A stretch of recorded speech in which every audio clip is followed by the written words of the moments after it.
గురువు ఎట్లుండాలి అంటే గురువు శ్రోత్రియ బ్రహ్మనిష్ఠుడై ఉండాలి. శృతి యొక్క సారాన్ని తెలిసినటువంటి వాడై ఉండాలి. బ్రహ్మనిష్ఠుడు అంటే అనుభవపూర్వకంగా దాన్ని అనుభవించినటువంటి మహానుభావుడై ఉండాలి.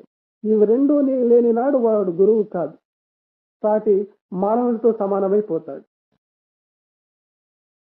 చూడండి, ఒకడు ప్రయాణం చేస్తున్నాడు, నది అడ్డు వచ్చింది, నది దాటిపోవాలి అవతలికి, లోతు ఎంత ఉందో తెలీదు. ఎవరి దగ్గర సలహా తీసుకుందామని చుట్టూ చూస్తాడు. ఒక చెట్టు కింద కూర్చుని ఉన్నారు ఇద్దరు. దగ్గర పోయి విచారిస్తాం అడుగుదామని అక్కడ పోతాడు. ఒకరిని చూస్తాడు, వాడు గ్రుడ్డివాడు. ఇంకొకరిని చూస్తాడు, వాడు కుంటివాడు. వీళ్ళిద్దరు సలహా ఎట్లా తీసుకునేది నేను?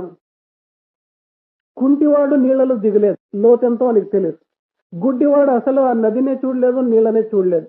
వీళ్ళ సలహాలు తీసుకుంటే నేను సామాన్యంగా దాటగవుతుందే, సాధ్యం కాదని అనుకుంటాడు. మరి చుట్టూ చూస్తాడు, ఇంకొక చెట్టు కింద ఇంకొక ఆయన కూర్చుని ఉంటాడు. దగ్గరకు పోతాడు, చూస్తే మొదటి కండ్లు చూస్తాడు, కండ్లు బాగున్నాయి. కాళ్ళం చూస్తాడు, కాళ్ళు బాగున్నాయి. కండ్లు బాగున్నాయి. పలకరిస్తాడు, నాయనా నాయనా అని. ఏమి అని అడుగుతాడు ఆయన. ఇట్లా నది ఉంది, నది దాటిపోవాలి, ఏమైనా సలహా ఇస్తారా, లోతు ఎంత ఉంది ఏం కదా అంటే, ఆయన ఇదేం ఎక్కువ లోతు లేదు, చాలా సులభంగా దాటిపోవచ్చు, నువ్వు దాటిపోయేదానికి ఒక నావ సిద్ధంగా ఉంది పక్కలోనే, తీసుకోపోవాల్సింటే సులభంగా దాటిపోతావు.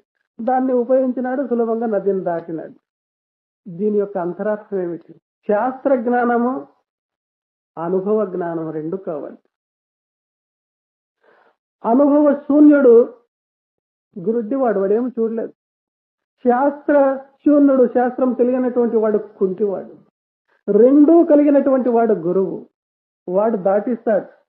ఆధారంగా ఒకటి ఇస్తాడు, నావనిచ్చినాడు అక్కడ. ఇక్కడ కూడా ఒక నావ ఇస్తాడు, అదే గురువు మంత్రం ఇస్తాడు. దాన్ని ఆధారంగా చేసుకొని ఈ సంసారం అనే సాగరాన్ని దాటిపోవచ్చు. ఇది దీని అర్థం.